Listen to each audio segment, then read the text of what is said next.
Hello friends, welcome to ThinkerViews podcasts where we share our book reviews with you. Imagination is the gift that leads to storytelling, and some of the most entertaining and wonderful stories take place in the worlds built entirely in the fantasy land created by their authors. Here at ThinkerViews, we routinely read fantastic literature as we enjoy the magical worlds within those just as much as a crime thriller or a literary tale of contemporary times. In our reading list for 2021, we had marked out a series of books called the Empirium Trilogy by author Claire Legrand. We have finally finished reading this epic series by end of 2021 and shared our review for the 3 books in this series called Furyborn, Kingsbane and Lightbringer, and you can read the same at www.thinkerviews.com.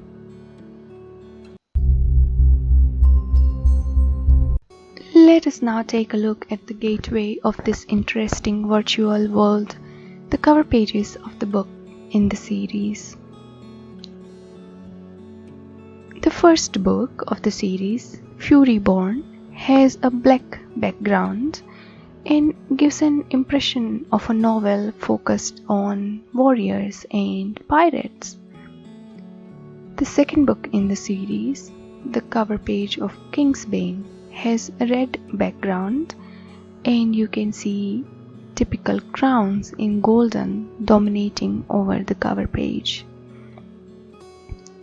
The third book of the series, Lightbringer, has a light white background and it represents the peaceful time and hope, with the key elements of the story represented along with.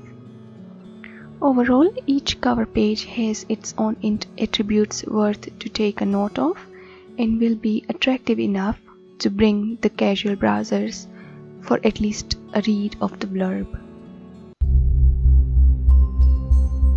So let's take a look at the story contained in the series.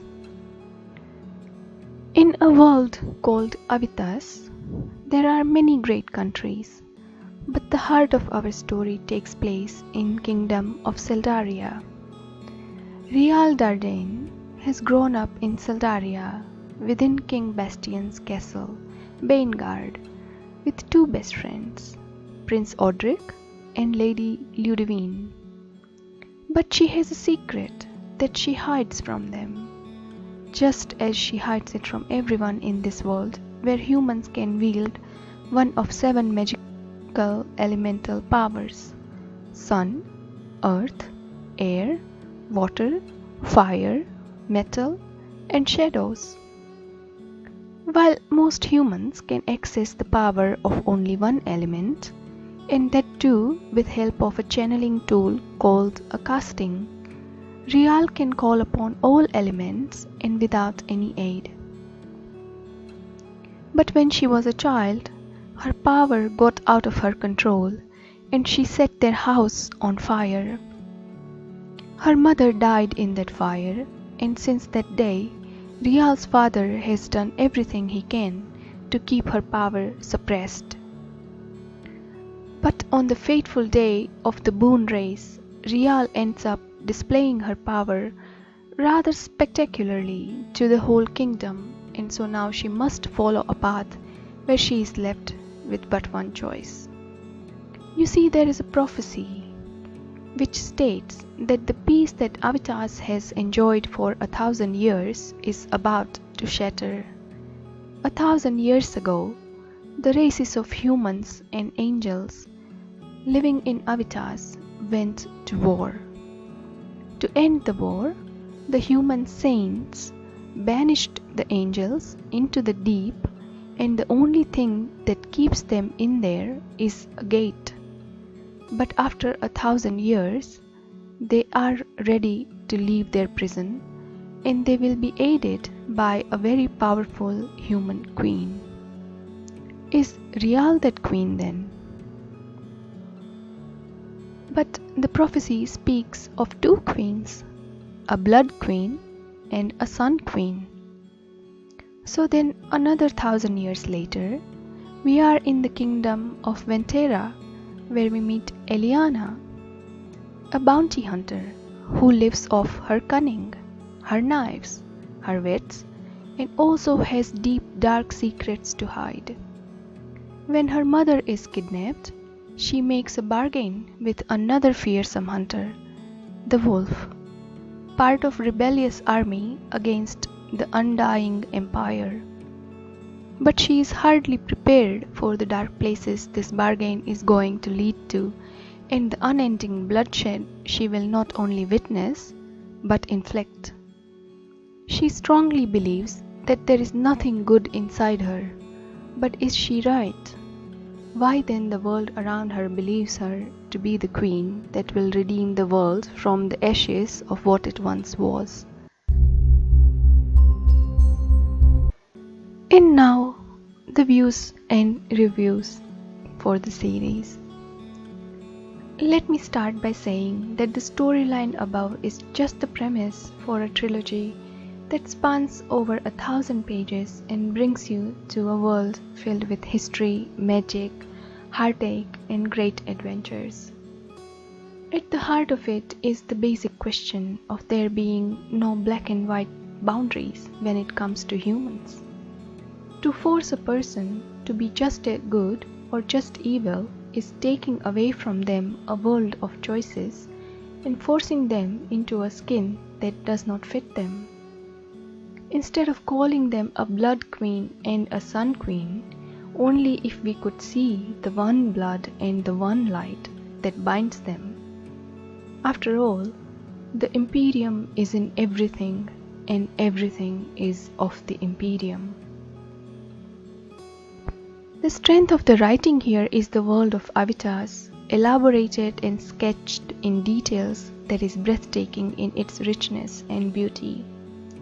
The map of the world showing the nations of Seldaria, Astavar, Boswal, Ventera, Meridian, and the other nations is very handy to refer to as the characters move across their oceans, as well as the centuries that part them. The author gives us lovely descriptions of each element and the temples and ways of worship built around each. There are magical beasts and stone castles, ferocious warriors and fearsome lovers. The characters are all compelling, but the center of attention, of course, are Rial and Eliana, both possessing power beyond understanding, but both flawed, both making choices that lead to paths of self-destruction as well as world-ending disasters. Neither of them perfect, and most readers prefer one over another, but neither of them can be ignored.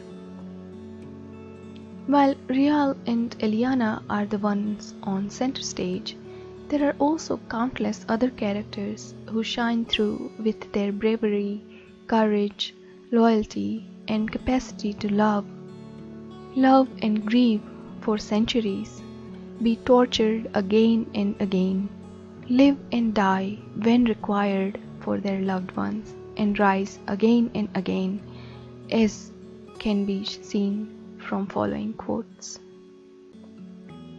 Revolutions mean nothing if their soldiers forget to care for the people they are fighting to save. My story is the same as all other. Everyone I love has died. All my nightmares have come to life. Our world is lost, and so are we. What does magic feel like?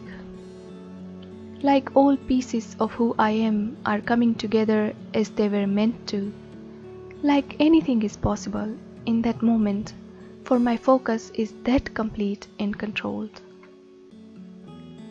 We all have darkness inside us. That is what it means to be human. And what it means to be human is that you are able to move past the darkness and do good in the world even so. While the elemental magic and the characters are interesting enough, and there is some novelty in the way the author has created the species of angels with their ageless and extremely powerful minds, there are a lot of elements and there are also an echo of a lot of other works. For example, the deep is comparable to a chasm between the worlds in something akin to a multiverse. And the Empirium itself reminded me of how we think of dark matter or dust in Philip Pullman's His Dark Materials series. The windows Eliana carves out in Fabric of the Worlds reminded me of the subtle knife of the same series which allows access from one world to another. Another interesting twist is the time travel. This is one of the most intriguing part of the book, and by the end of Furyborn, you start imagining how it is all going to come together. Claire Legrand does a good job of combining so many interesting threads and puts her characters through trial after trial until they can remake themselves after every breaking. With its huge scale and detailed storytelling, the trilogy makes a few days' worth of reading. However, there is a set of audiobooks available for those who would prefer to listen to it on the run. I listened to the BorrowBox audio version read by Fiona Hardingham, and I enjoyed listening to her version of the narrative. To summarize, a grand world filled with lovely, great, and magical characters that will make you fall in love with them and break your heart a little over the human tendency to somehow always lead to a war rather than peace. ThinkerViews rating for the series is at around 7.5 to 8 stars out of 10. Please do let us know if you have read the trilogy or any other similar works and what you thought about them. Please suggest any books that you have enjoyed reading and would like us to read and review on these platforms. Please hit the like button and subscribe to the channel so you can keep enjoying the audiobook review podcasts. And until the next time, thank you for listening.